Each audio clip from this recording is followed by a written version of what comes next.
आज के शो में।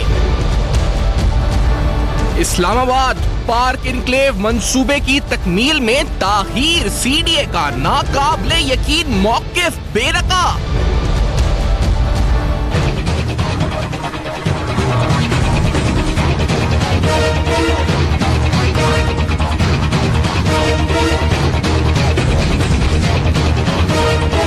वफाकी मुअत्तसिम का फैसला, सीडीए का ताखीर की जिम्मेदारी कबूल करने से इनकार। पार्क इनक्लेव स्कैंडल, नैब तहकीकात मंतकी अंजाम की मुंतजिर। अस्सलाम वालेकुम। पस पर्दा हकाइक सनसनीखेज इंकशाफात प्रोग्राम बेनकाब में हूँ आपके साथ सैफान खान। इंतहाई अहम जो पिछले कुछ दिन से हम कोशिश कर रहे हैं कि जो हाउसिंग सोसाइटीज हैं, स्पेसिफिकली जहां लोगों से पैसे लिए गए, उनको या तो पोजेशन नहीं दी गई, या फिर अगर पोजेशन दी गई तो उनको वो डेवलपमेंट नहीं दी गई, उनको वो वादे, उनकी तकमील नहीं हो सकी जो वादे उनसे किए गए थे। और इस तरह से बात प्राइवेट हाउसिंग सोसाइटीज की हो तो चलो समझ में आती है, लेकिन बात जब कैपिटल डेवलपमेंट अथॉरिटी जो कि खुद एक रेगुलेटर है उसकी अपनी हाउसिंग सोसाइटी की हो, बात गवर्नमेंट की हो जो अरबों रुपए इस पर ले, 2011 के अंदर एक हाउसिंग स्कीम लॉन्च करे जिसका नाम ज्वेल ऑफ इस्लामाबाद के नाम से हो और उसकी स्लोगन में रखा जाए कि it is a golden opportunity, grab it. फिर 2014 और 15 में उसकी एक्सटेंशन हो जाए, लेकिन वहां अरबों रुपए लोगों के, आम आदमी के जमा पूंजी, आम आदमी की इन्वेस्टमेंट या आम आदमी अपनी रिहाइश के लिए अगर लेना चाहता था तो उसके पैसे जब फंस जाएं और उसको वो वादे भी ना तकमील हो और बहुत से ऐसे जिनको प्लॉट्स ही अभी तक ना मिल सकें, तो बहुत से अहम सवालात उठ जाते हैं। आज हम जरूर सवाल उठाएंगे कि नैब इस सिलसिले में आखिरकार क्या कर रहा है, नैब की ताखीर की वजह क्या है, नैब क्यों एक्सपेडाइट नहीं कर रहा है इस इंक्वायरी को। लेकिन उससे पहले आपको जो पार्क इनक्लेव हाउसिंग सोसाइटी है, इसके सिर्फ स्टार्ट में एक आपको शीट दिखाएंगे जिसमें फैसिलिटीज का वादा किया गया था और जो वहां अलॉटीज हैं, जो वहां रहते हैं, उनकी जानिब से बताया गया कि इसमें सिर्फ एक वादा है शायद जो पूरा हुआ है, जो है वाइड स्ट्रीट्स 150 फीट की, 150 फीट की। इसके अलावा gated community with bio and face recognition access, underground electricity and Sui gas system, 24/7 portable drinking water, efficient drainage and sewerage system, solid waste management system, positive energy waste treatment plant, treatment effluent for gardening and road washing, rainwater harvesting, broadband optical fiber network, lakes and water bodies in different areas, open air restaurants with lake and walking tracks, lush green parks, sports grounds, club house, school, mosque, पूरा एक lifestyle जिसका वादा किया गया था CDA की तरफ से। आखिरकार जो वहां अलॉटीज हैं बताते हैं कि शायद रोड के अलावा वहां और कुछ भी मौजूद नहीं है। इस हवाले से आज सीडीए ने क्या लिखकर वफाकी मुअत्तसिम को बताया, आपको आगाह करेंगे। हमारे साथ जनाब अहमद दुरानी साहब मौजूद हैं, सीनियर सहाफी हैं, हमें ज्वाइन कर रहे हैं, इन्वेस्टिगेटिव जर्नलिस्ट हैं। हमारे साथ टेलीफोन लाइन में मौजूद सैयद बुरहान अली साहब जो कि साबिक डीजी नैब हैं, लाहौर में मेरे साथ मौजूद हैं। डीजी नैब लाहौर आप रह चुके हैं, हमें लाहौर में ज्वाइन कर रहे हैं। और तारिक शहाब साहब जो कि इफेक्टी हैं पार्क इनक्लेव के फेज 2 के, हमें इस्लामाबाद स्टूडियोज में मेरे साथ मौजूद होंगे। अहमद दुरानी साहब, सीडीए की तरफ से जो नाकाबिले यकीन मौकिफ है, आपने किस तरह देखा है, ये मौकिफ है क्या? पहले नाज़रीन को आगाह करें, और क्या आपने देखा, क्या इंटरप्रिटेशन की है, क्यों आप स्टोरी को फॉलो कर रहे हैं आप शुरू से? दुरानी साहब जी देखिए, सब जाहिर है कि ये मसला तो आपके सामने 2011 से चल रहा है और आपने बिल्कुल सही कहा शुरू में कि पाकिस्तानियों की एक बहुत बड़ी तादाद है जो पिछले 20-25 साल में जिन्होंने अपनी हार्ड अर्न मनी, अपनी मेहनत की हुई कमाई जो है वो जाया की मुख्तलिफ हाउसिंग सोसाइटीज के हाथों में, जिनमें ज्यादातर साझा प्राइवेट लोग होते थे, प्राइवेट इन्वेस्टर होते थे जो कि बड़े इन्फ्लुएंशियल होते थे। वो इस तरह वादा करके, दावा करके कि हम ये स्कीम बनाएंगे, इस जगह पे बनाएंगे और उसकी ये खूबियां होंगी, वो एडवर्टाइज करते थे। उनमें से कुछ लोग कामयाब हो जाते थे तो उनको देखा देखी लोग फिर इन्वेस्टमेंट कर देते थे। तो इस तरह अरबों खरबों रुपया पाकिस्तानियों का लूटा गया। आज के दिन तक, आज जब हम बात कर रहे हैं, बड़े बड़े दावे करने वाली हुकूमतें आई, चाहे वो मौजूदा हुकूमत हो, चाहे इससे पहले वाली नून लीग की हुकूमत हो, किसी ने भी इसको स्ट्रीमलाइन नहीं किया।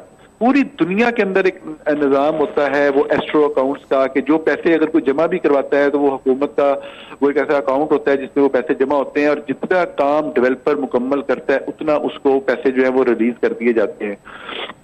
लेकिन किसी ने साफ है कि सारे ये जो इतने पावरफुल होते हैं, ये प्रॉपर्टी में इन्वेस्ट करने वाले लोग के हुकूमतों और पॉलिटिकल पार्टीज के साथ मिले होते हैं, इनका एक एक एक एक अनहोली अलायंस होता है कनाइवेंस होती है आपस में, कभी भी लेजिस्लेशन नहीं की गई, कभी भी कोई जो स्टेप्स है वो नहीं उठाए गए और लोग लुटते चले गए। और ये फिर जो ड्रामा जो हुआ इन लोगों की देखा देखी कि सीडीए जो कैपिटल डेवलपमेंट अथॉरिटी जो कि पाकिस्तान के वफाकी दारुल हुकूमत का इतना अहम अदारा है, उसने फॉर द फर्स्ट टाइम, इसकी एक और भी डिफरेंस है कि जो सीडीए है सैफान साहब, ये पहले भी सेक्टर्स अनाउंस करता था जिसकी पूरा अंदाजी होती थी, लोगों को प्लॉट दिए जाते थे, लेकिन वो जो प्लॉट्स थे वो प्लॉट्स बुनियादी तौर पे डिस्काउंटेड रेट्स पे होते थे, कम रेट्स पे होते थे। जिन लोगों को निकलते थे उनको बहुत कम इंस्टॉलमेंट पे पैसे देने होते थे।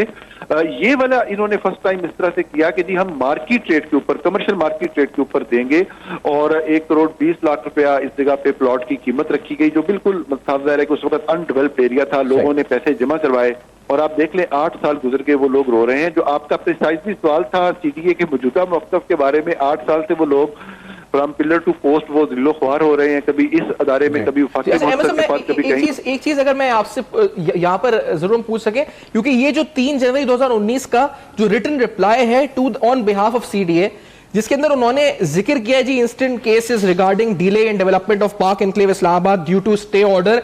ये जो रिस्पांस सीडीए रिस्पांस की फाइल इस वक्त डॉक्यूमेंट है जो हम इस वक्त दिखाएंगे भी आपको, बाय द उसमें उन्होंने कहा जी the delay is due to the stay order granted by the honourable Islamabad high court against writ petition filed by Hamida Bano and Falak Nas for considering them as awardee effectee to avail rehabilitation benefits in model wage Kuri and Rehara. The land falling in 61 plots, including the instant one, is encroached by the effectees of village Majuha and Dakhli Kuri. The development of the sector will start as and when the stay order is vacated by the Islamabad High Court and removal of encroachers from the subject piece of land by giving them rehabilitation benefits as per rehabilitation policy. अब ये जो फरीदुद्दीन साहब ने लिखा है, additional director land है जो CDA के अहमद दुरानी साहब, तो ये फरमाइएगा कि क्या 8 साल से सीडीए का मौकिफ ये था, ये यकदम ये मौकिफ हुआ है?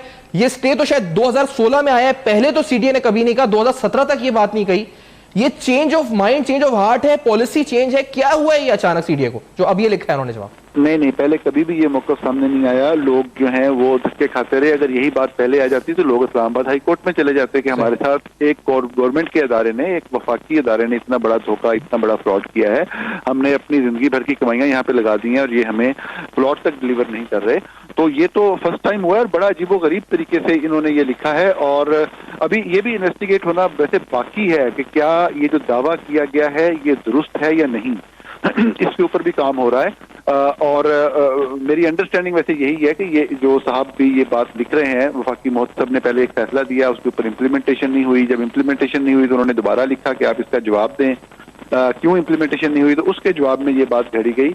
मेरी अंडरस्टैंडिंग ये है कि ये साहब जो हैं ये गलत कर रहे हैं और इन्होंने जो इस्लामाबाद हाई कोर्ट पे इल्जाम लगाया है ये सरासर गलत है और इसका कोई ताल्लुक नहीं है। मेरा एक बात और, क्योंकि हमने यहाँ से सीडीए से मौक़िफ़ हासिल करने की कोशिश की इस प्रोग्राम के तवज्जुह से कि हम बात कर सकें, यही जिक्र आपने भी अपनी स्टोरी में किया कि सीडीए जो है वो उसके हाई ऑफिशियल्स बात करने से कतरा रहे हैं। अगर आप मैं समझा आपकी स्टोरी में भी ये जिक्र था इस बात का, तो क्या वाकई में सीडीए इस लेटर के अलावा, क्योंकि हम भी मौकिफ के लिए पूछ रहे थे और इससे पहले भी प्रोग्राम से पूछा है और आपने भी लिखा है, तो सीडीए के हाई ऑफिशियल्स मतलब कोई पॉलिसी स्टेटमेंट मीडिया पे नहीं देना चाह रहे या क्या बात है, या कोई रिटन रिस्पॉन्स दिया है उन्होंने? अभी तक नहीं दिया रोनी साहब।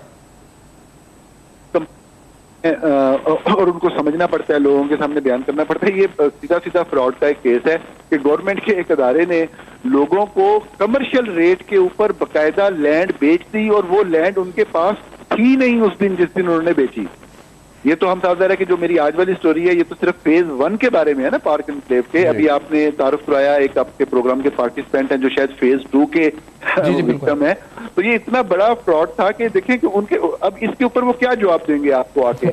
एक दफा वैसे जब ये जो शेख अंसर अजीज हैं जो मेयर हैं इस्लामाबाद के, जब वो चेयरमैन सीडीए बने थे, उनको जब हमने प्रेस किया तो उन्होंने उस वक्त एक जवाब दिया था और इन राइटिंग जवाब दिया था जिसके अंदर उन्होंने एडमिट किया था ऑन बिहाफ ऑफ सीडीए कि ये बिल्कुल गलत हुआ था, हमारे पास बिल्कुल लैंड नहीं थी जब ये एडवर्टाइज किया गया और ये उन लोगों की इनएफिशिएंसी और यकीनी तौर पे एक गलत इकदाम था जो लोग इस स्कीम को अनाउंस करने और लोगों से पैसे लेने के पीछे थे।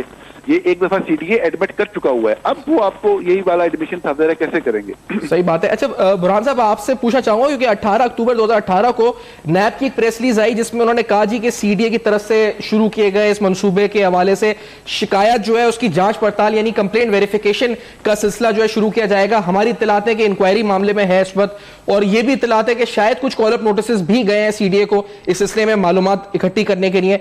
लेकिन इब्राहिम साहब, बहुत स्लो प्रोसीजर है, ये मामला क्लियर कट केस है, इफेक्टिव सामने है, क्लियर कट केस है, फ्रॉड का, अहमद नूरानी साहब भी कह रहे हैं इस पर, तो नैब इतना स्लोली इसको एक्सपेडाइट क्यों नहीं कर रहा है इफेक्टिव के लिए, इस मामले को आगे बढ़ाए, मंतकी अंजाम तक पहुंचाए? बुरहान साहब, क्या वजह है, स्लो क्यों है नैब इतना?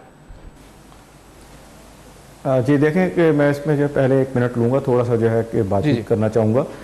जैसे सीडीए है, सीडीए बीइंग इटसेल्फ, जैसे आपने बात की है कि रेगुलेटरी बॉडी है, रेगुलेटरी बॉडी अपना एक हाउसिंग प्रोजेक्ट लॉन्च करती है, that too purely on business ground जो है, कमर्शियल बेसिस के ऊपर चीज़ों को लॉन्च करती है। और बाकी रेगुलेटर के उस पर आप इनके जो पैरामीटर्स देखें, इनके कोई भी हाउसिंग सोसाइटी अगर जिस टाइम पे लॉन्च होती है तो उसके लिए एक लंबी चेक लिस्ट होती है, फिर इनके हर स्टेज के ऊपर इनके वहाँ पे जो विजिट्स होते हैं, हर चीज़ को ये देखते हैं और उसके बाद वो उसको अलाउ करते हैं, उस पर काम होता है और उसमें भी डिलेज और तमाम चीज़ें आ जाती हैं। सबसे पहला फॉल्ट तो यहाँ पे ही है कि बीइंग रेगुलेटर वो अपनी एक हाउसिंग प्रोजेक्ट जो है लॉन्च करते हैं, उसके ऊपर किसी किस्म के जो इनके पैरामीटर्स या जो है इनके बायलॉज जो हैं उनका इदराक नहीं होता, पब्लिक से आप पैसा उठा लेते हैं। पहला इसके अंदर जो है स्टेप, सबसे बेसिक स्टेप ये है कि जब भी आपने कोई हाउसिंग सोसाइटी लॉन्च करनी है तो आपके पास ज़मीन का होना मैंडेटरी क्लॉज है। अगर आपके पास अपनी ज़मीन है ही नहीं तो एज इंस्टीट्यूशन, एज अदारा जो है आप कैसे एक चीज़ को जो है लॉन्च कर सकते हैं? तो ये तो टोटल एक जो है इनके एंड पे कि मैसिव मिसमैनेजमेंट मैं कहूँगा है जी। अब आपने बात की कि नैब इसके ऊपर अभी तक कार्रवाई क्यों नहीं कर रही, स्लो है। देखें, मेरे ख्याल में जो नैब का अगर हम जो ट्रैक रिकॉर्ड देखें या इसकी जो परफॉर्मेंस देखें तो कि नैब वाहिद अदारा है इस टाइम पे पाकिस्तान में जिसने पब्लिक एट लार्ज के तमाम केसेस, जिसमें इंक्लूडिंग हाउसिंग सोसाइटीज़ हो गए, फॉरेक्स हो गए, फिर उसके बाद जो है इंडिविजुअल्स हो गए, तो ये इसके अलावा दूसरी स्कीम्स हो गई जिसके अंदर पब्लिक एट लार्ज को इन्होंने जो है चीट हुआ है और फिर इन्होंने उसके ऊपर कार्रवाई की है और बिलियंस ऑफ रुपीज़ की जो रिकवरीज हैं वो हुई हैं। और इन तमाम चीज़ों को जो है, पहले लोग जो कोर्टों में जाया करते थे और ये थाने कचहरियों में बैठते थे लेकिन कोई जो है हल नहीं होता था।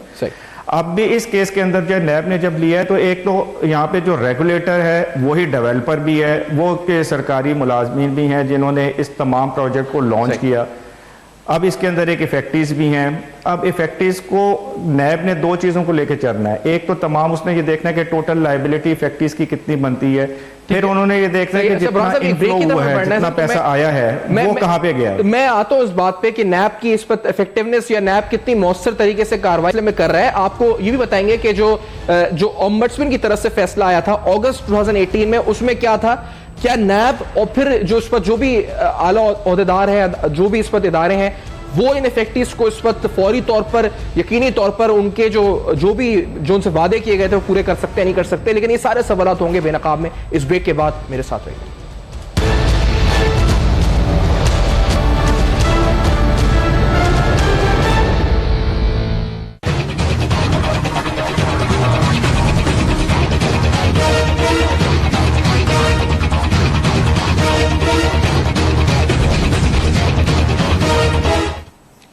Welcome back. आप देख रहे हैं बेनकाब, और बेनकाब में आपके सामने अहम तरीन हकायक रख रहे हैं जिनका ताल्लुक पार्क इनक्लेव नामी एक हाउसिंग स्कीम से है जो 2011 में लॉन्च हुई, सीडीए की तरफ से लॉन्च हुई, यानी खुद गवर्नमेंट का रेगुलेटर इसको लॉन्च करता है, लोगों से पैसे इकट्ठे होते हैं अरबों रुपए की तादाद में, जो नैब की प्रेस रिलीज कहती है कि तकरीबन 15 अरब रुपए से जायद वसूल किए गए।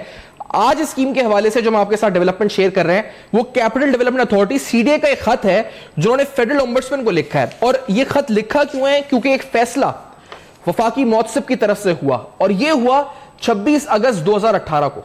इस फैसले के अंदर सीडीए की तरफ से कहा गया कि दैट जो हिदायत दी गई सीडीए को ओम्बड्समैन की तरफ से, द सीडीए मस्ट, ये 29 अगस्त का फैसला है, the CDA must complete the land acquisition process at all of the land earmarked for the projects under discussion within shortest possible time, whereafter it has to start development works. An exit option be allowed to the affected allottees by waiving 10% deduction waiving of 10% deduction refund deposited, waive all delayed payments. और फिर एक बड़ी important बात है कि chairman CDA may look into the matter and take disciplinary action against the officers for delay in acquisition of land and for not submitting reply to 6 notices issued by this secretariat। मैं पहले जो अगर बुरहान साहब आपकी बात complete होने से पहले मैं चाह रहा था कि तारिक शहाब साहब से भी हम ये पूछें, क्योंकि वो मौजूद है इस गुफ्तगू में, कि शाह साहब आपके नजदीक सीडीए का ये जवाब कि वो इस्लामाबाद हाई कोर्ट के ऊपर जिम्मेदारी डाल रहा है बजाय इसके खुद जिम्मेदारी ले, और ये जिस जगह का कहा जा रहा है मॉडल विलेज कुड़ी एंड रेहारा, तो इसका ताल्लुक है आपकी जमीन से जो सीडीए ने जवाब में दाखिल करा है? तारिक शाह साहब, आपकी क्या स्टडी है इस बारे में? तारिक साहब, बात की है आज ये कमाल कर दी है सीडीए ने कि इतना बड़ा अदारा होने के नाते से इन्होंने अपना सारा नाहली का मलबा जो है वो हाई कोर्ट के ऊपर डाल दिया, जिनका इसके साथ कोई ताल्लुक भी नहीं है डायरेक्टली। ये तो एक, जैसे आपने फरमाया कि अगस्त 2018 में वफाकी मोहसिब साहब ने एक बड़ा जबरदस्त हुक्म जारी किया था, जो कि काफी सारी हमारी पेशियों के बाद हुआ था, क्योंकि सीडीए के हकाम, जैसे आपने कहा, जब भी इनको बुलाएं वहां मौजूद नहीं होते। फिर भी उन्होंने अगस्त 2018 में ये एक हतमी फैसला दिया कि जो भी इसके फैक्ट्रीज हैं इनक्लेव 1 फेज 1 की और फेज 2 के, फेज 1 में जिनको प्लॉट मिल गए हैं उनके ये पोजेशन जितनी जल्दी भी हो सके दिए जाए। जो सेकंड फेज 2014 में इन्होंने लॉन्च कर दी बगैर किसी वजह के, जब आपके प्लॉट भी मौजूद नहीं थे, वो बेचारे वहीं के वहीं हैं। और फेज 2 के साथ तो ऐसा जुल्म किया है कि जगह ना थी नहीं और इन्होंने इसको एडवर्टाइज करके पैसे ले लिए। उस वक्त 2011 में था 12 मिलियन का था और ये 22 मिलियन का था। अब देखिए इन्होंने क्या किया कि ये जो सारा सिलसिला चलता रहा, चूंकि ये वफाकी मोहसिब साहब का इस सिलसिले में हुक्म आ गया था, तो इन्होंने जनवरी 3 को 2019, हम बात कर रहे हैं 2011 की, जब ये अलॉट इसकी ये सारी जो आपने तस्सील बांधी कि इन्होंने क्या क्या वादे किए थे 2011, और खत ये लिख रहे हैं जनवरी 3 को 2019 को, तो ये कहते हुए कि जी ये चूंकि मामला लिटिगेशन में है, कोई मोहतरमा है हमीदा बानो और फलक नाज, जिन्होंने ये कहा हुआ है कि हम वहां रहते हैं तो हमें मुतबादिल जमीन दी जाए। ये तो हर कॉलोनीज में होता है, और ये जो बड़े बड़े इदारे हैं जैसे DHA वगैरह है, ये रूटीन के काम है कि ये इन चीजों को इंक्रोचमेंट से पाक करके फिर एडवर्टाइज किया जाता है। सीडीए ने 2011 में जब ये एडवर्टाइज किया 12 मिलियन पे, तो उन्होंने कहा जी 1 साल में पोजेशन दे देंगे। 2019 में आप हमें ये कह रहे हैं कि वहां लिटिगेशन है, वहां कुछ बंदे बैठे हुए हैं कुरी विलेज के अंदर। भाई तो ये आपको पहले करना चाहिए था। ये तो मतलब कि जुल्म की इंतहा है, नाअहली की इंतहा है, बल्कि ये मैं कहूंगा कि ये सारी स्कीम ही फ्रॉडुलेंट बेस्ड है, जिसकी कि अब ये उसके जो खद खौल है अब नुमाया हो रहे हैं आहिस्ता आहिस्ता, लोगों को पता चल रहा है कि इसके पीछे क्या चीजें कार फरमा थी, इन्होंने ये क्यों एडवर्टाइज किया, नोइंग वेल कि वहां पे लोग बैठे हैं, और अब हमें ये कह रहे हैं कि लिटिगेशन में चला गया। ये तो रूटीन अफेयर्स हैं जो कि सीडीओ को खुद अपनी तरह से हल कर लेने चाहिए थे। अब चूंकि इनसे कुछ नहीं हुआ तो इन्होंने कहा कि आप हाई कोर्ट पे डाल दो। सरासर ज्यादती, सरासर नाइंसाफी में मुबन्ना है ये खत, और ये जो लिखा है इन्होंने फरीदुद्दीन साहब ने, आई थिंक इनको चाहिए था कि ये खत लिखने से पहले ही आप कंसल्ट कर लेते, क्योंकि सीडीए को छोटा मोटा अच्छा, मैं एक सेकंड मुझे दीजिएगा, क्योंकि अगर ये जो खत इन्होंने लिखा है ओम्बड्समैन को, यही खत अगर बुरहान साहब आप डीजी नैब रहे हैं, अगर ये नैब के जो आईओ हैं या नैब के इन्वेस्टिगेटर्स को भी ये लिख दें कि हम इसलिए नहीं कर रहे क्योंकि हाई कोर्ट का स्टे है, तो फिर नैब का रिस्पांस क्या? नैब भी यकीनी तौर पे फिर मामले में आगे नहीं बढ़ेगा। अगर एक मामला लिटिगेशन में आ जाता है, सब्जेक्टिस हो जाता है, तो नैब तो नहीं बढ़ेगा आगे, या नैब इस खत के बावजूद कुछ प्रूव करेगा? बुरहान साहब जी देखें, दो चीज़ें हैं इसके अंदर। सिर्फ ये नहीं है कि अगर हाई कोर्ट ने कोई ऑर्डर दे दिया, सबसे पहले तो नैब ये देखेगी कि हाई कोर्ट का ऑर्डर क्या है, उसके अंदर हाई कोर्ट ने किस चीज़ के ऊपर इनको जो है रोका है और कौन सी चीज़ें हैं जिनके ऊपर इनको काम करने की इजाज़त है। और फिर दूसरी चीज़ ये है कि नैब, क्योंकि क्रिमिनल लॉ है ये, कि अगर प्रोसीडिंग्स दूसरी साइड पे चल रही है तो नैब भी कंकरेंटली के साथ इस चीज़ को चला सकती है, कि इंक्वायर कर सकती है, देख सकती है। और कि इसमें मेन चीज़ ये है कि जैसे अभी जो चीज़ें सामने जो नज़र आ रही हैं, सबसे पहली बात तो ये है जनाब, अगर इनके पास ज़मीन थी नहीं पहले, तो ये एक हाउसिंग प्रोजेक्ट कैसे लॉन्च कर सकते हैं? बाकी किसी प्राइवेट हाउसिंग सोसाइटी को तो ये इस तरह करने नहीं देते, रोकते हैं, और होना भी नहीं चाहिए जो। जब इनके अपने पास जो ज़मीन नहीं है तो ये कैसे इतना बड़ा प्रोजेक्ट लॉन्च कर सकते हैं? और मज़े की बात यह है कि आप ये देखें कि इन्होंने कमर्शियल रेट्स जो है लोगों से चार्ज किए हैं और प्राइस इन्होंने ले ली है ज़मीन की जो है। अब 1,20,00,000 जिस तरह जो है कि अहमद नूरानी साहब बता रहे थे कि उन्होंने इनिशियल प्राइस जो है 2010 में जो है इसकी रखी थी एक कनाल की जो है, तो क्या पीस ऑफ लैंड की एक कनाल का उस टाइम पे इतनी वर्थ का था कि डेवलपमेंट चार्जेस इन्होंने बाद में चार्ज कर रहे होंगे उसके ऊपर जो है। तो ये तमाम चीज़ें हैं, ये एक हाईली मिसमैनेज केस नज़र आता है जी। और इसके अंदर अब सबसे बड़ा कि नैब के सामने भी और बाकी तमाम कोर्ट्स के जितने भी फोरम्स हैं उन पे भी जो है यही एक पॉइंट आ जाता है जिस टाइम पे पब्लिक एट लार्ज सामने आ जाए कि जो पब्लिक का लॉस है उसको कैसे पूरा किया जाए और उनके इंटरेस्ट को कैसे प्रोटेक्ट किया जाए। आपके नजदीक नैब जो है ये देखना पड़ेगा कि कोई ऐसा इस इन्वेस्टिगेशन पे फर्क नहीं पड़ेगा ऐसे किसी खत का, मतलब मनफी असर नहीं पड़ने लगा इस खत का नैब के ऊपर, नैब की इन्वेस्टिगेशन कोई इस लेटर जी इस लेटर की कोई हैसियत नहीं है। सबसे पहले वो ये देखेंगे कि हाई कोर्ट ने जो हाई कोर्ट का ऑर्डर है उसको डिटेल में देखा जाएगा और उससे जो पता लग जाएगा, चीजें क्लियर हो जाएंगी। उन्होंने किसी एक केस में किसी एक इंडिविजुअल के केस में इस तरह का कोई जो बातचीत की होगी एज ए सोसाइटी कंप्लीट, उसको तो उन्होंने जो है कुछ काम करने से नहीं रोका होगा। हाई कोर्ट तो ये नहीं कहेगी कि हाई कोर्ट का ऑर्डर है सर, वो जो हाई कोर्ट का ऑर्डर है वो भी हमारे सामने है। और ये जो in the honourable Islamabad high court ये पिटिशन है जी in the matter of miss Hamida Bano, ये जो डिसीजन है ये आपके सामने रख रहे हैं। हमीदा बानो, फलक नाज और फिर उनकी डिटेल्स हैं versus capital development authority Islamabad, member state CDA Islamabad, director land and rehabilitation CDA Islamabad इसमें पार्टी हैं। और ये intra court appeal under section 3 of the law reforms ordinance है। इसमें further directed that the persons concerned who are conversant with the issue and the facts shall also appear in person at the next date of hearing, that is 24 March 2016.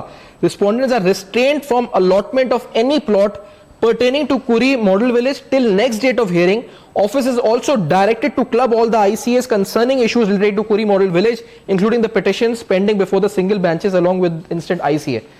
ये sir वो फैसला है जिसमें stay order जिसको कहा जा रहा है बुरहान साहब के अंदर तो बड़ा क्लियर है। ये अगर रिफ्यूज लेना चाह रहे हैं इस ऑर्डर की तो ये लोग नहीं ले सकते जाए। इसमें तो हाई कोर्ट ने सिंपल ये कहा है कि ये जो उसमें अलॉटमेंट ना करें, लेकिन जमीन एक्वायर करना, वहां पे डेवलपमेंट करना, बाकी दूसरे काम करना, इनसे तो जो हाई कोर्ट ने उनको नहीं रोका जाए। तो ये तो वैसे ही एक मतलब है, आई डोंट थिंक सो कि इनके इस लेटर की कोई जो है हैसियत है या जो कोई एक और बड़ी इंपॉर्टेंट चीज है वो लोगों के ट्रस्ट की है, इस पर जो ब्रीच ऑफ ट्रस्ट जिसे आप कह सकते हैं। मिसाल के तौर पे कैपिटल डेवलपमेंट अथॉरिटी का एक पब्लिक नोटिस आपके सामने रखते हैं जिसके अंदर कैपिटल डेवलपमेंट अथॉरिटी एक चेकलिस्ट बताती है, पब्लिक अवेयरनेस के लिए बनाती है। उस चेकलिस्ट में वो खुद बताती है कि क्या क्या चीजें आपको करनी चाहिए जब आप एक प्लॉट खरीद रहे हो किसी हाउसिंग सोसाइटी के अंदर। दैट उसमें एक पॉइंट है जी, confirm that housing society has substantial land required as per land department. Point number 3 है। पॉइंट नंबर 6 है, confirm that there is no litigation against such housing scheme in NAB. Check the recent status of electricity, gas, water, telephone and sewerage. Confirm amenities that is school, mosque, park, hospital given in the advertisement by concerned housing। तो अहमद दुरानी साहब आपने जिक्र भी किया था ये नया Pakistan housing scheme और ये सब कुछ, तो ट्रस्ट किधर जाता है? सीडीए खुद अपनी हाउसिंग सोसाइटी में अपने बनाए गए उसूलों की खिलाफवर्जी कर देता है, तो आगे इन्वेस्टर किधर जाए या एक आदमी किधर जाए, कहां से जाके खरीदे घर साहब अपना? अहमद दुरानी साहब देखिए, जिस तरह मैंने पहले डिस्कस किया कि हाउसिंग के नाम पे जो ताकतवर लोग हैं वो तो पाकिस्तान में फ्रॉड हैं, बल्कि आपने देखा होगा एक ट्रेंड देखा होगा पाकिस्तान में पिछले 20 सालों में कि जितने भी बड़े बड़े बिजनेस हाउसेस थे मुख्तलिफ शोबों में बिजनेस कर रहे हैं, कोई ऑटो की इंडस्ट्री में बिजनेस कर रहा है, कोई टेक्सटाइल में बिजनेस कर रहा है, जितने भी बड़े बड़े बिजनेसमैन थे उन्होंने हाउसिंग सेक्टर में इन्वेस्ट किया है। अगर आप एक स्टडी करें या एक रिसर्च करें तो आपको बड़ा क्लियरली नजर आता है पिछले 20 सालों में बहुत ट्रेंड रहा है ये, क्योंकि यहाँ से पैसा कमाना बहुत आसान था, इन्वेस्टमेंट करना बहुत आसान था। आप घर बैठे बैठे बस कंसेप्चुलाइज करें कि जी फलान जगह पे मैं जगह लूंगा और वहां पे आप उसका प्लॉट का नंबर करके एडवर्टीजमेंट दे दें और लोगों से कहें पैसे जमा कराएं, तो बैठे बैठे आपको इन्वेस्टमेंट आना शुरू हो जाती है। उसके बाद अगर आपका दिल करे तो आप जमीन ले लें। और गवर्नमेंट के सेक्टर में गवर्नमेंट के किसी इदारे की तरफ से बराह रास्त एक हुकूमती इदारे की तरफ से इस तरह का काम हो जाने की शायद ये वाहिद एग्जाम्पल है। और साफ जाहिर है कि एक इन्वेस्टर का, एक शहरी का कॉन्फिडेंस शेक हो जाता है। लेकिन बहरहाल मैं पॉजिटिवली अगर बात करूं तो मैं यही कह सकता हूं कि अगर ऐसा वाकया हो भी गया है तो हुकूमतों के पास ये वसाइल होते हैं, जराए होते हैं, जिस तरह नैब का अदारा है जिस तरह FIA है। सब अगर आप इजाजत दें तो मैं, आप जो कह रहे हैं ना मुस्बत बात, और आगे का हल क्या होना चाहिए, नैब को क्या करना चाहिए, हम इस तरफ आएंगे, लेकिन एक छोटे से ब्रेक का हमें कहा जा रहा है, तो हम इस पे गुफ्तगू आगे के क्या नैब के काम से अब हम मुतमईन हैं अभी तक के, और नैब को आगे किस तरह बढ़ना चाहिए ताकि जो इंसाफ है, जो भी जिसके मुंतज़िर है तमाम इस वक्त मुतासिरीन, वो मिल सके। लेकिन इस छोटे से ब्रेक के बाद बेनकाब में मेरे साथ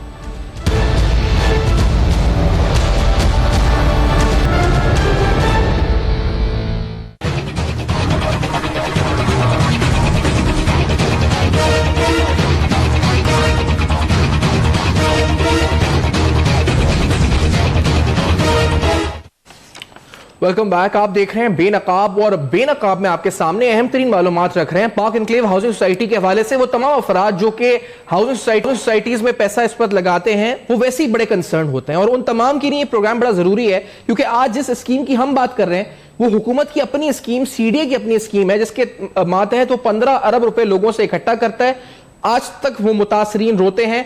CDA दावे करता है कि हमने 92% कंप्लीट कर दिया, 94% कंप्लीट कर दिया, कभी 96% कहता है। आज CDA यानी कैपिटल डेवलपमेंट अथॉरिटी कहती है कि हम नहीं, इसके जिम्मेदार एक स्टे ऑर्डर है जिसकी वजह से हम ये पोजेशन 61 प्लॉटों की नहीं दे पा रहे। लेकिन बहुत से सवालात अपनी जगह ये मामला उठा देता है।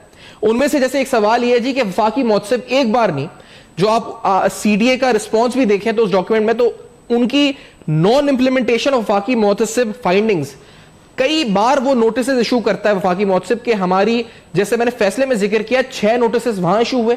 उसके बाद फैसले की इंप्लीमेंटेशन को लेकर वफाकी मुहतसिब ने कई नोटिस इशू करे कि हमारे डिसीजन पे इंप्लीमेंट क्यों नहीं हो रहा। तो लगता है कि कोई डिटरेंस नहीं है, कोई खौफ नहीं है, और शायद नैब का भी खौफ नहीं है। अहमद दुरानी साहब, कोई डर होता है, जैसे आजकल तो सियासतदान भी डर रहे हैं नैब से कि कोई गिरफ्तार, कोई इंक्वायरी खुल जाएगी, कोई ECL में नाम आ जाएगा, तो CDA के अफसरान में लग रहा है कोई ऐसा एलिमेंट है ही नहीं कि उनको कोई खौफ है नैब का, कोई वजह है, कोई कन्वेंस है, क्या है जी आखिर मामला क्या है रानी साहब? ये देखिए, ये बहुत से टैक्टिक्स होते हैं जो आपके बाबूस कहलाते हैं ना, ब्यूरोक्रेट्स, उनके पास एहतसाब के अमल से बचने के। नैब के पास तो साफ है कि उनके अपने SOPs हैं, चीजों को डिफाइन किया हुआ है कि ये चीज जो है ये चीज होगी तो वो करप्ट प्रैक्टिसेस में आएगी, और वो उसी पैरामीटर्स के ऊपर वो लोगों को जांचते हैं। ये लोग वहां जाके ये बयान देते हैं कि देखिए हमने गुडविल में स्कीम लॉन्च की थी, ये हमारे लैंड थी और ये भी हमारी लैंड थी और हमने कर दी, तो बाद में हमें मतलब कब्जा लेने में प्रॉब्लम आ रही है, और ये वो तो हमने पैसा तो नहीं बनाया। अब पैसा ऑन पेपर रिकॉर्ड में सबूत के साथ उन्होंने वाकई नहीं बनाया होता, लेकिन होता क्या है, वो जो वहां पे तब्दीन होते हैं उनके साथ ये लेन देन कर लेते हैं, उनके साथ बातचीत कर लेते हैं, कुछ जमीन का कब्जा इनको मिलता है, जो बाकी नहीं मिलता उनसे कुछ ले दे के उनको कब्जा बरकरार रखने के लिए कहते हैं। इस्लामाबाद में आप यकीन माने जितने कब्जे हैं इस वक्त जो लाइन एक्वायर करने के बावजूद CDA खाली नहीं करवा सका, उसके अंदर सबसे बड़ा मसला, सबसे बड़ी रुकावट CDA के खुद लोग हैं, वो ब्यूरोक्रेसी है, क्योंकि उनको बड़े आराम से वहां से अच्छा खासा पैसा मिल रहा होता है, वो मिले हुए होते हैं, वो पहले बता देते हैं क्योंकि ये सारी लैंड अब बड़ी प्राइम लैंड बन चुकी हैं, यहाँ पे कारोबार शुरू हो चुके हैं, मार्केट बन चुकी हैं, यहाँ पे बिजनेसेस लाखों करोड़ों के होते हैं। वहां से फिर साफ है कि अगर वो खाली करवा लिए जाए, वो लैंड गवर्नमेंट के पास आए, इस तरह किसी मंसूबे में इस्तेमाल हो जाए, तो वो तो वो सारे कारोबार खत्म हो जाएंगे। और CDA के अफसरान का वो जो एक धंधा है, एक जो प्रॉफिट या एक इनकम जो है वो मुस्तकिल लगी हुई है, वो बंद हो जाएगी। वो नैब फिर इतनी डिटेल में जाके इन्वेस्टिगेट करता नहीं, ऑन पेपर उनको कुछ नजर नहीं आता।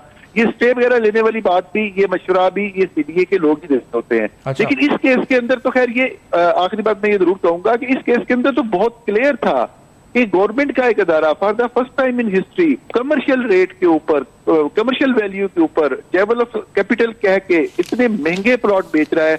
और जब वो बेच रहा था उस वक्त उनके पास जमीन नहीं थी। मेरे ख्याल में नैब को इससे ज्यादा कोई और सबूत नहीं चाहिए था। ये तो खैर फेज 1 का तो 60-61 लोगों का मसला है, जो फेज 2 के लोगों का वो अरबों में बात चली जाती है, जितना बड़ा ये फ्रॉड हुआ है। बहरहाल वो नहीं, उन्होंने कुछ नहीं किया, 22 मिलियन का बनता है प्लॉट। लेकिन ये आपने जो बात की पैसा बनाने वाली CDA बाबूस का जो कल्चर है वो अपनी जगह दुरुस्त, लेकिन बुरहान साहब एक बड़ा एलिमेंट और है। मेरे सामने एक कंप्लेनेंट की एप्लीकेशन रखी है और उसमें लिखा है कि ये क्योंकि एक प्राइवेट डेवलपर को फायदा पहुंचाने के लिए जानबूझ के इस स्कीम को फेल किया गया। अब ये कॉन्स्पिरेसी थ्योरी भी हो सकती है, लेकिन उसमें बहरिया इनक्लेव का नाम लिखा हुआ है और कहा जी बहरिया इनक्लेव को कामयाब बनाने के लिए सीडीए ने जानबूझ के इसको, अब ये एक इल्जाम है, इसकी कोई तहकीकात नहीं है, लेकिन ये एक एंगल है जो एक कंप्लेंट के अंदर लिखा हुआ है। तो ये क्या इस सतह पर ही प्रोब हो सकता है मामला बुरहान साहब के इस एंगल से कि किसी को फायदा पहुंचाएगा?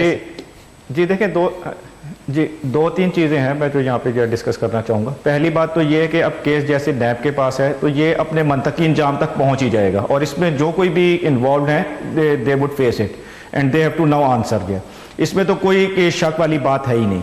और दूसरी बात ये रही जी कि जो आपके इफेक्टिव्स होते हैं उनका इंटरेस्ट ये नहीं होता कि आप बंदों को जो है जेलों में पकड़ के डालें, ये भी उनकी एक ख्वाहिश होती है, लेकिन उनका ज़्यादा इंटरेस्ट ये होता है कि हमारी जो लूटेड अमाउंट है, हमारा प्लॉट जो है वो हमें मिल जाए किसी तरह जो है। तो एफर्ट ज़्यादातर उस डायरेक्शन में चलती हैं कि किसी तरह जो है उनकी जो लूटेड अमाउंट है या उनके साथ जो चीटिंग हुई है वो अजाला हो सके उनका ना जी, क्योंकि फाइनेंशियल इंटरेस्ट जो है कि वो मेरे ख्याल में ज़्यादा होता है अदर देन जी कि आप उनको जो है कि किसी तौर तक पहुंचाएं। उससे बड़ी बात जो है देखिए मार्केट है, मार्केट की अपनी डायनामिक्स होती हैं, तो इसके अंदर ऑब्वियसली जो मार्केट के अंदर जो डिफरेंट प्लेयर्स होते हैं तो हर किसी का अपना इंटरेस्ट होता है, तो पुश एंड पुल्स तो होती हैं लाजमी। आप ये नहीं कह सकते कि जी के बिल्कुल आइसोलेशन में तमाम काम चलते हैं। और मैं एक बात जो है और करना चाहूँगा, देखें ये इस टाइम पे एक केस नहीं है, या ये इट्स नॉट ओनली जो आप कह रहे हैं कि एक हाउसिंग सोसाइटी है, ये इस टाइम पे सीडीए की पूरी क्रेडिबिलिटी एट स्टेक है। सीडीए को तो अब ये चाहिए जी कि अपने रिसोर्सेज जो या इनके पास जो है कि बाकी जो इनके जितने भी रिसोर्सेज हैं उनको ये इस जगह पे लगाएं और इस प्रोजेक्ट को एक सक्सेस प्रोजेक्ट बनाएं। अगर जो है क्योंकि सीडीए की क्रेडिबिलिटी इस टाइम पे ख़त्म होती है तो फ्यूचर के हिसाब से तो जितनी भी पब्लिक है वो बड़ी जो है कॉन्शियस हो जाएगी और इनका कोई भी प्रोजेक्ट आएगा फ्यूचर में तो वो इसी तरह जो नाकाम होगा। सर आप बहुत इंपॉर्टेंट पॉइंट है, लेकिन इफेक्टिव साथ है तो तारिक साहब चेयरमैन नैब से आपका मुतालबा क्या होगा, जो आला तरीन अथॉरिटीज और हैं आपका मुतालबा क्या होगा, क्या आप चाहते हैं इस प्लेटफॉर्म से आप क्या हो इस वक्त, क्या आपका प्रोजेक्ट तकमीले पहुंचे, आपको मिल जाए, या पैसे चाहते हैं, या जिस तरह बुरहान साहब कह रहे थे आप चाहते हैं गिरफ्तारी हो जाए उन लोगों की सीडीए के मुलव्वस अफसरान की? What do you want specifically Tariq साहब? कहूंगा कि दुरानी साहब ने कुछ एक दो पॉइंट किए, पहले जरा मैं उनकी क्लैरिफिकेशन दे दूं। आपने बड़ी सही बात की, इसमें कोई ये बात नहीं है कि जी ये कोई कॉन्स्पिरेसी थ्योरी है, ये बिल्कुल किया गया है। ये मैलिफाइड इंटेंट के साथ जैसे दुरानी साहब ने शुरू में भी कहा और आपने भी कहा, ये सारा जो इनक्लेव 1 और इनक्लेव 2 है ये सारा बेस्ड ही एक मैलिफाइड उसके ऊपर था कि इसमें से पैसे कमाए जाए। ये जो आप कह रहे हैं राहदारी दी गई बहरिया को, 160 acres of land was given to them free of cost. ये कोई छोटी मोटी बात नहीं है। इधर हम फैक्ट्री बैठे हुए हैं जिनको कि प्लॉट भी नहीं मिला और वहां आप 160 उनको दे रहे हैं प्लेट के अंदर के लिए गिफ्ट ले लें और ताकि आप एक अपने लिए सड़क बना लें। और आपका अपना ये हाल है कि आपकी अपनी जो इनक्लेव 1 है और 2 है दोनों फेलियर की तरफ जा रहे हैं।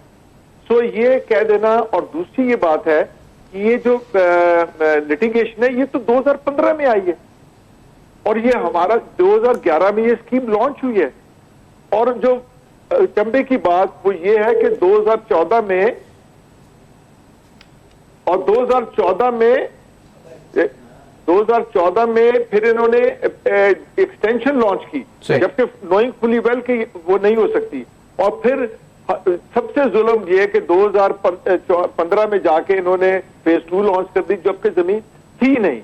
तो हमारा तो मुतालबा ये है कि जी हमें तो अपना पैसा चाहिए, हम सीनियर सिटीजन हैं इस मुल्क के और हमने एक गवर्नमेंट की स्कीम में पैसा लगाया, हमें तो ये किसी सेक्टर में प्लॉट दे दें। अगर वो नहीं दे सकते तो हमारे जो पैसा है जो इनके पास 5 साल से पड़ा हुआ है उसके ऊपर प्रॉफिट लगा के हमें पैसा वापस कर दें, लेकिन कुछ तो करें। इन्होंने तो हर चीज को मुंजबिन करके रख दिया। बहुत शुक्रिया तारिक साहब, आपका शुक्रिया अदा करेंगे हम आपका, अहमद दुरानी साहब का और बुरहान साहब का जिन्होंने प्रोग्राम में ज्वाइन किया। आपके सामने कुछ नई दस्तावेजात रखी जो मंजर आम पर आई, सीडीए की तरफ से क्या मौकिफ इख्तियार किया गया। अनफॉर्चुनेटली जो हम चाहते थे कि वो उस प्रोग्राम में आके मौकिफ दें या मीडिया पे आके बयान करें, क्योंकि उनकी क्रेडिबिलिटी पे बड़ा एक सवाल जिसे कहते हैं क्वेश्चन मार्क बन चुका है। तो बड़ा अहम मंसूबा है जिससे गवर्नमेंट की क्रेडिबिलिटी भी एट स्टेक हो जाती है सीडीए एज रेगुलेटरी बॉडी आगे आने वाली स्कीम्स के लिए। बड़ा इंपॉर्टेंट एस्पेक्ट है ये, इसको देखना चाहिए और जल्द से जल्द मुतासरीन को नैब को भी एक्सपेडाइट करना चाहिए अपनी इंक्वायरीज को। इसी नोट पर वाइंड अप करते हैं। फॉर फीडबैक फेसबुक, ईमेल और ट्विटर आपके सामने फ्लैश करेगा। देखते रहेगा, अब तक अपना बहुत ख्याल रखिए।